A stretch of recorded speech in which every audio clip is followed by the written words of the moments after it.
You're listening to Cinema IRL, the podcast that throws you into the movie and asks the question, what would you do? Think you can be drunk and high and a 5-time Grammy Award winner? I guess you're not Amy Winehouse then. But you know she's dead, so Amber and Scott discuss what they might have done to avoid that last one after watching Back to Black. And now, Cinema IRL. I wish I could switch places for just one day. You find yourself in the unique position. What would you do? Put yourself in my shoes. How do we handle this? What would you do? What would you do? How do you want to handle this? What would you do? Put yourself in my position. What would you do? Now it's your turn. What would you do? The Amy Winehouse edition. Yes. Back to Black, the extraordinary story of Amy Winehouse's early rise to fame from her early days in Camden through the making of her groundbreaking film Back to Black that catapulted Winehouse to global fame. Told through Amy's eyes and inspired by her deeply personal lyrics, the film explores and embraces the many layers of the iconic artist and the tumultuous love story at the center of one of the most legendary albums of all time. Well, under the what would you do, I would not die of alcohol poisoning at 27. So we've already both made it past that one. Yeah. What a waste of talent. Yeah, like I'm sure people who are more musical in nature might argue with me on this one, but I see a lot of comparisons in between Amy Winehouse and Taylor Swift. Now, in their writing, not their lifestyle at all. And I think it's kind of, Amy Winehouse is kind of a, what would happen if that person goes bad? Yeah, taking their real life experiences and relationships and using that as the foundation for so much of their lyrics and songs. Yeah. So I guess my big takeaway. Like, she could be huge today. She could be. Oh, yeah. She could have been enormous if she had. 13 more years of her and her groundbreaking talent and that amazingly unique voice she had. Yeah. So what I couldn't help but to focus on in the film was her relationship with Blake, the guy she met who initially was with another woman, and she was just head over heels for him and then pursued him even though he was with another woman, and then ultimately they got together, they broke up, they got married, he wanted a divorce, and that relationship shaping so much of that album and that songwriting, but also to the fact that Blake did drugs. And Amy initially was of the mindset saying, yeah, I don't do that. And then look, how deeply her life spiraled because of drug usage, and then finally because of alcohol, which had always been a problem for her. Well, I mean, I know of at least one guy who kind of fell into the same thing where he started dating this chick and she did drugs and he didn't really. And then he started, and truth is I haven't heard from him in quite some time at this point. And I don't even know if he's still alive. So it's, you've got to be careful with the people you hang out with. But that said, man, let me tell you, if there is one thing I have learned in this world, is that the heart wants what the heart wants. Oh, and she wanted him hard.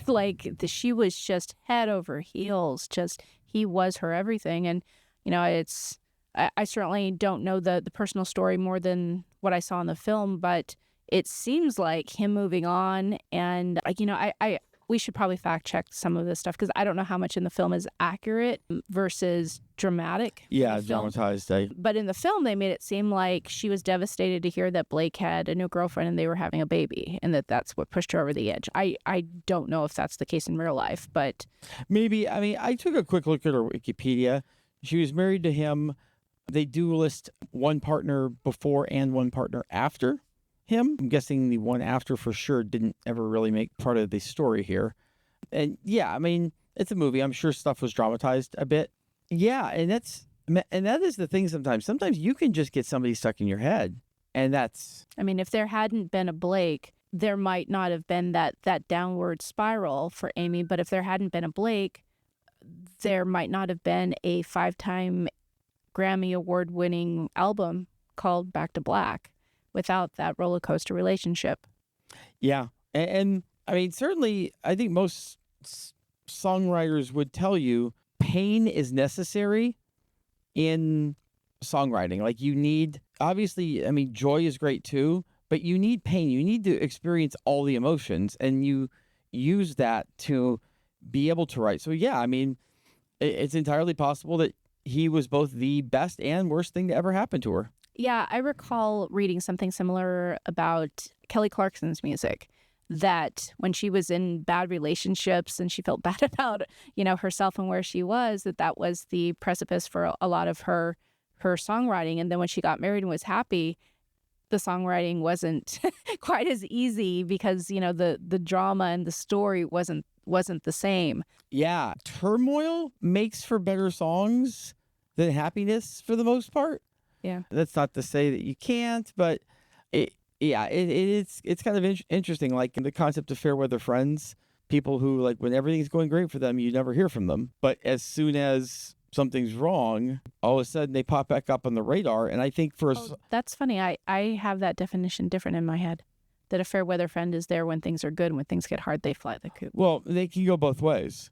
I've certainly seen it working. Like, people feed on other people's misfortune is kind of where you were headed, right? I mean, in a way, or like, I need a shoulder. Like, I need someone. Like, things are going bad for me. I need to find someone. I need that person back in my life because things are bad for me. Oh, okay. I think I'm talking about friends and you're talking about relationships. I see the disconnect here. Either one.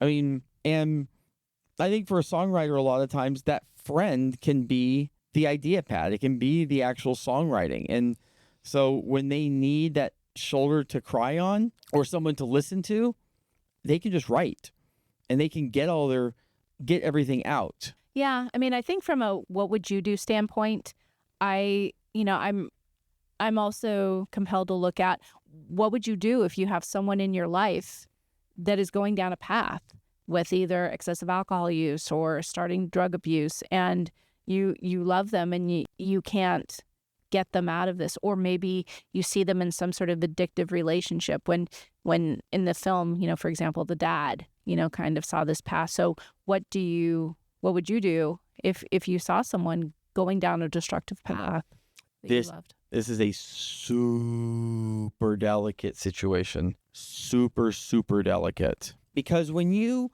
actually try to interfere in that situation, people from the inside do not see it the way they do from the outside. And it's difficult to chime in on other people's personal relationships.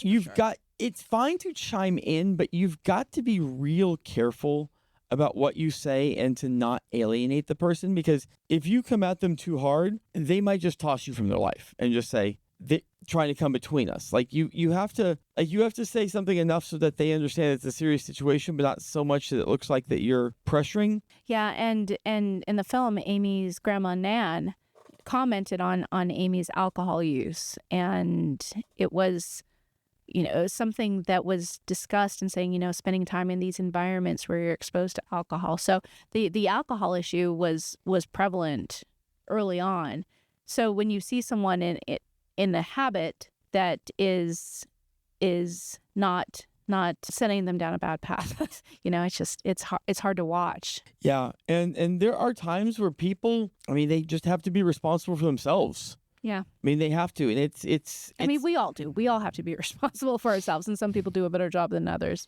You've just got to find, if you tell somebody something, they won't necessarily believe it. You need to do something that allows them to see what you're wanting to say and let them come to that conclusion on their own. You can guide them towards it as long as they don't realize they're being guided. Yeah. When you see stories of other people who are experiencing some sort of abuse, alcohol abuse or drug abuse with a loved one or family member, and some people say you got to step back and let them hit rock bottom. But sometimes even people hit rock bottom and they don't see it. Yeah, well, honestly, if they haven't seen it, they're not at rock bottom. There might be a little further to go. Yeah, I don't know. Well, so this episode, I'm looking at my chart here, and I'm noticing that this episode is coming out on my birthday, June 12th. So I'm noting that because is where I'm kind of want to take the episode from here. I'm a pretty big mental health advocate out there, in that mental health is that thing that can plague someone that no one has got a clue about. Because it's all in your head. And that's a lot of what this is. This is mental health issues. And the alcohol, the drugs, the addiction to Blake, all that pertains back to the mental health issues. And it's like, that's something that was never really addressed by her.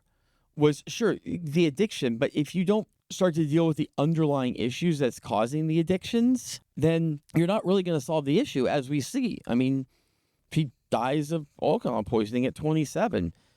And it was very clear early on that she was a bit of a... She was intense. Yeah, but she had issues. I mean, and I'm not saying this I have issues. I have lots of issues. But I also am very active in getting those issues addressed. Like, it can be through therapy, it can be through medication, it can be through a lot of different things.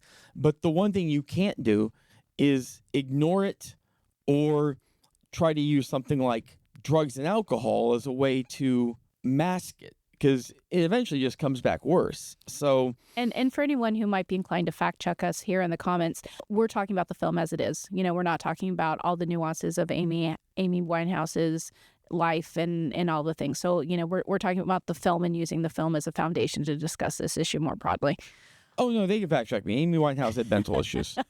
No, I just mean with anything. Like, if we're saying anything wrong, it's based on the movie. And well, they talked about a foundation afterwards. If you were looking at the credits, they were talking about a foundation that dealt with mental health. Well, it dealt with kids and helping kids self-esteem and whatnot. It wasn't. It's an area of mental health. Sure. It's not necessarily mental health in general, but a specific area. So what would you do if you were in your 20s and won 5 Grammys? If I was in my 20s and I won 5 Grammys, I don't know that I can say.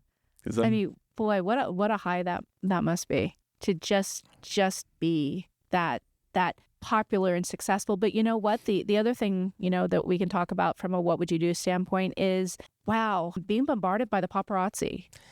Yeah. Well, and that watching the scenes with the paparazzi is where my thoughts went to with mental health, is that mental health is something you have to treat.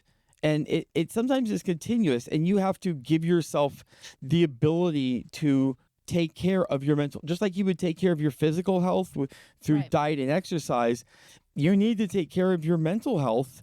And like in scenes with the paparazzi, etc., like it was clear that she wasn't. Like, she was trying to play into them in some occasions, but obviously it still had an effect, and it's going to have an effect on anyone. That loss of privacy, especially when you're going through some really tough moments, when they show that the photographers are there in her face when, she has a fight with Blake, when Blake gets arrested, and when she leaves the prison because Blake wants a divorce. Like, some of her hardest moments in life, and then being thrust in front of a sea of photographers and, questions, how did you feel, or how did it go? I mean, boy, that's just got to be tough. But boy, when you're in your 20s and you've already got some issues going on, that's got to be brutal.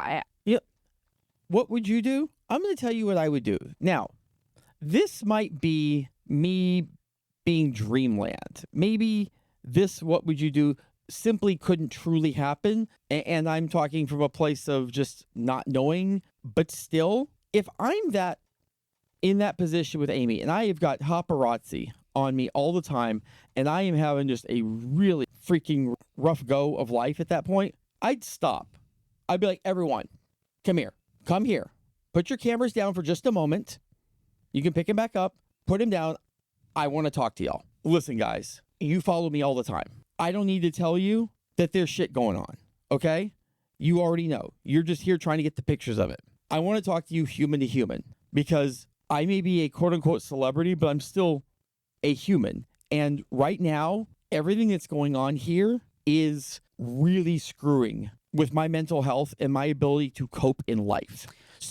But mental health, though, I mean, this is back in 2011 when she died. Mental health was not it wasn't talked about as much back then as it is now. It was talked about enough. And I love this idea. I think that's a great idea. And if that's the way things could work, I think we would have a much more sane society as a whole. But the reality is those those photographers, that paparazzi, they get paid for the really good shots, like the one of Amy crying, reaching out to Blake as he's, whisked away in the cop car. They get paid. Oh, yeah. For that. So for them to put down a camera, wow, you've got to have some pretty really great people there. You're asking them to put it down for a moment to talk to them. I understand. But then say, listen, I'm willing to work with y'all. I get it. You have a job you've got to do. And part of your job is to find me in compromised positions here. Right. I'm willing to work with y'all to make sure that you can do your job and get paid. If you're willing to work with me a little bit to give me enough space so that I don't have a complete breakdown. I think that's a great idea. I do have to wonder if any celebrities have actually had those conversations, because I agree with you. That sounds great. You're just being, hey, let's help all of each other reach our goals here, and get to where we need to go. But let's do it in a more collaborative fashion and not with so much animosity and hostility in some cases. And maybe it's not even just purely good of your heart. Maybe it's good of your heart plus cash. That seems like a dangerous slope to go down. And I will pay you if you do this, because they're already getting paid on the back end. Yeah, listen here. I understand this. I'm willing to give, everyone that's here right now, I British, couple £100 or something like that, to just lay off me here for a little bit. Whatever, figure out what it takes. I don't know her finances. I can't speak for what would or wouldn't. I don't know anything about that industry. But sometimes you've got to do what you've got to do when it comes to mental health. And this unfortunately, also has nuances of what Princess Diana went through. I mean, the whole issue with paparazzi and celebrity, it has reached just such a ridiculous tipping point in our society where these people are doing a job. They're just doing a job. They don't owe us anything.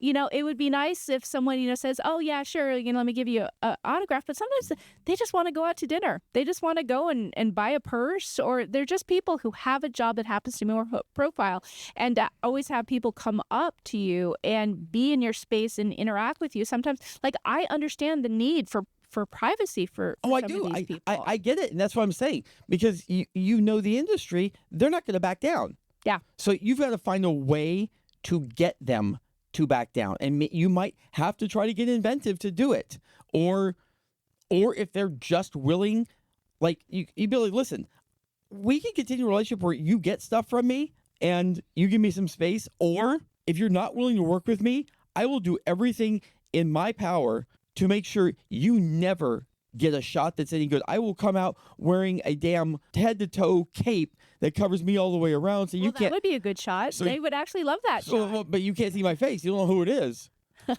No, they would say freak show celebrity X comes out head to toe in Sure. some sort of weird gothic kind of stuff. And you just come out and say, I didn't do it. That would be the story. My point is that you can find a way to. I can make your life easier or make your life harder.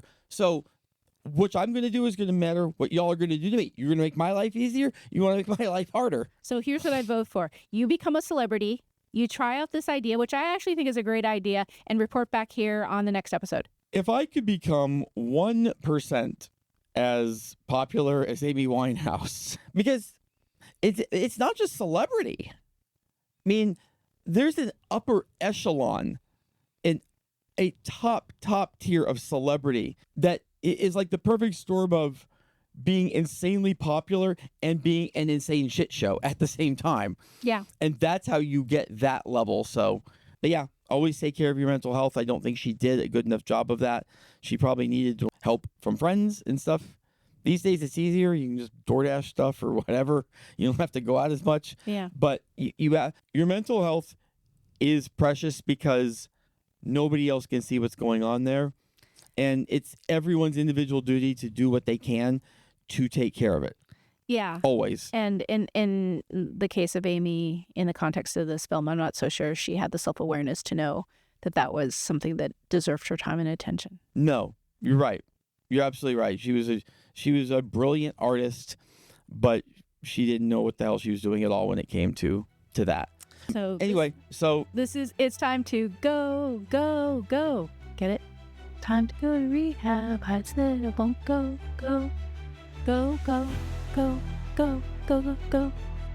We hope you enjoyed our episode. Thank you for listening. And to catch all the new episodes, please subscribe. We release 2 to 3 episodes weekly, so we'll have new content regularly. Until next time.